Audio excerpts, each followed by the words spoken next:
Hi, everybody. This is the last week at the moment from my office. I think I'm the right direction, but if not, please let me know. Um, Today's scripture comes from Genesis chapter 12, verses 4 through 10. So Abram, who later becomes Abraham, so Abram went as the Lord had told him, and Lot went with him. Abram was 75 years old when he departed from Haran. Abram took his wife, Sarai, and his brother's son, Lot. And they took all the possessions that they had gathered and the persons whom they had acquired in Haran, and they set forth to go to the land of Canaan. When they had come to the land of Canaan, Abram passed through the land to the place at Shechem, to the oak of Moreh. At that time, the Canaanites were in the land. Then the Lord appeared to Abram and said, "To your offspring I will give this land." So he built an altar to the Lord who had appeared to him. From there he moved on to the hill country on the east of Bethel and pitched his tent. With Bethel on the west and Ai on the east, and there he built an altar to the Lord and invoked the name of the Lord. And Abram journeyed on by stages toward Negev. Now there was a famine in the land in Negev, so Abram went down to Egypt to reside there as an alien, for the famine was severe in the land. Hopefully you were able to stay with me as we reconnected, because of course technology can't work. But next week, my little church is actually having an additional form of worship. It's the one that's back in the building. Go live sermons like this will hopefully continue if they work, and virtual ways of worship will also continue. But I will be standing once again in a pulpit. And of course, like everything these days, everyone has an opinion about what this means and what this should look like, and what we should or should not do. Some assume that as the pastor, I'm supposed to make all the choices of how to do this, but that's not my style of leadership, nor is it what is celebrated in my understanding of church, because the church is not the pastor. The church is the people, and I work with amazing people. And they also understand that the church is not the building. At this time, we have been creatively challenged to embrace what it means to worship and be the church in many ways. When things first began to shut down a few months ago, this note came up on Facebook, and I want to repeat it to you because it's given me grace. Dear everybody, since I have not pastored people through a pandemic before, I don't know all the answers. But I'm paying attention to science and praying for wisdom, and together we will take courage. Be patient. Press onward. Oh my goodness, another pause. My phone decided to try to update. Let's keep going. Together we will take courage. Be patient. Consider the least of these and press onward while loving our neighbor. Love your pastor, and P.S. Wash your hands. So as I said, this note still helps give me grace as we venture into, well, as last week's sermon from Frozen said, into the unknown. And thus this week I've selected a scripture about how God often calls us into new places and unknown places.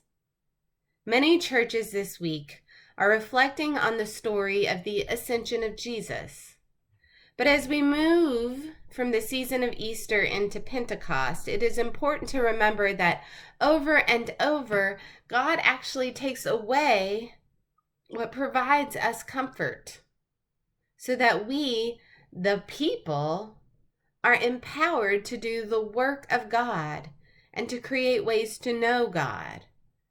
Just as Jesus then had to ascend for the disciples to take over, Abram had to leave where he was comfortable to be called into what God needed him to do.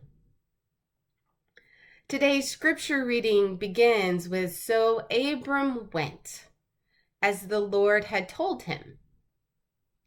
And then a lot of things, if you were listening, happens as they just move around, and then they stop, and then they move again. And then at the very end, when it seems to all of a sudden have settled, we moved into the next scripture that says, "For the famine was severe in the land." And I wonder, doesn't it kind of feel like that? That God has placed a new reality in front of us, and then the moment we have started to figure out that reality, a different one, and sometimes an even harder one, seems to come our way.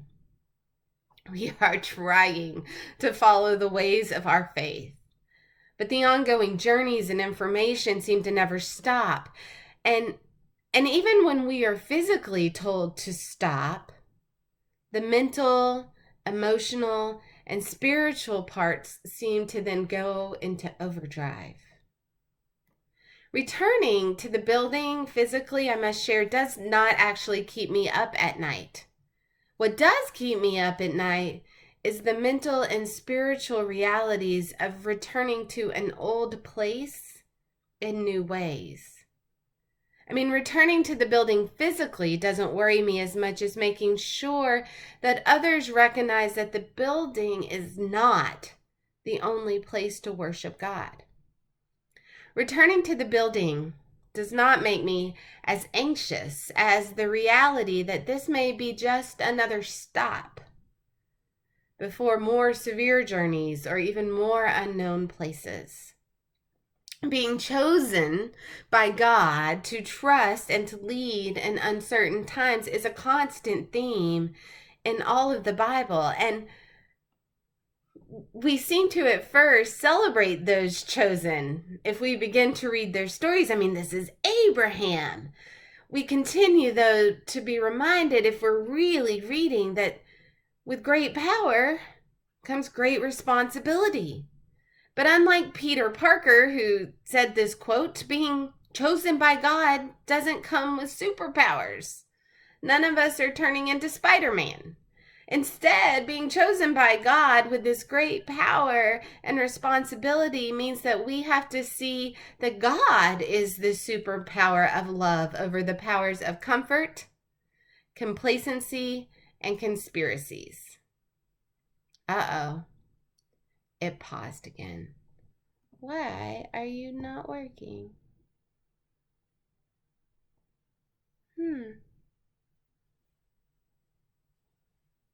Trying to reconnect. For those who are watching on YouTube, it's never working. I don't know if it's too many people or what is happening. Should be connected. Let's see. Anybody still out? Yay, it came back. Okay, so stick with me. Anyway, with great power comes great responsibility. Those who celebrate God as the superpower of love over the powers of comfort, complacency, and conspiracy. God calls us to lead into the unknowns. God calls us into seeing beyond this moment into a bigger picture. God calls us to actively place God in the bigger pictures of everyday life. And Abram places God everywhere he and his family went. And while there are still these ideas of promises in which to return, some of those promises he would never even see, leaving the land and leaving these places was not leaving God. And returning to the building is not a time to return to God. If we are following the steps of Abram and the faithful, we should continue to take God with us outside of our sacred places of comfort. Is it the same? No. But it's another foundational piece of our faith journey. We have been given a great opportunity, like Abram. We have been called as from our central places of faith. We are still surrounded by our families, but we have found ways to acknowledge that God is still with us on a bigger journey. I mean, one of the most popular binge-worthy shows during this pandemic has been Little Fires Everywhere. And I kept thinking of this sermon as little altars everywhere, because this image creates the question, and the important question, of how do we create sacred space? I mean, what is sacred space and how did it become sacred?